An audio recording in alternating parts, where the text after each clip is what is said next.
social media commentator Gus Silver is joining me in studio to talk about the selfie phenomenon. Gus, thank you for joining me. Thanks, Janet. So the selfie phenomenon, let's just take this way back to the beginning. How did selfies come to be? How did they start?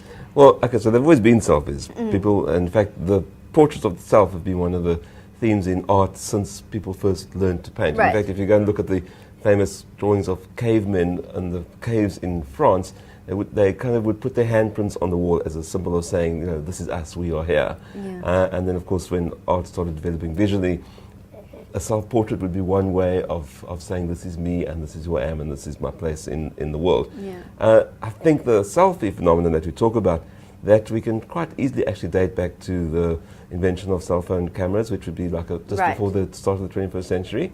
And then the better the cameras got, the more people discovered how easy it was to turn the camera around and take pictures of themselves. So the so-called selfie phenomenon dates from early 21st century. So it's not really a new thing, taking photos of yourself to show people that you were somewhere, you are somewhere. Yeah.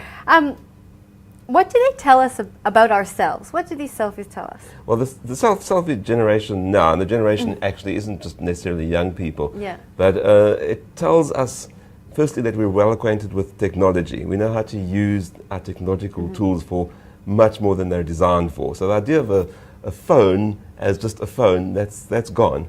There's so much more you can do with a smartphone now, and one thing you can do is represent yourself to the world. So the ease with which you're able to do this is one reason for the phenomenon. But what it really tells us is we can control our images and we can control the distribution of our images. So we're not dependent on other people to show us our place in the world. We now kind of can show where we are and what we're doing and what we look like and how we're feeling. It's all in our control. I think that's a big part of the phenomenon.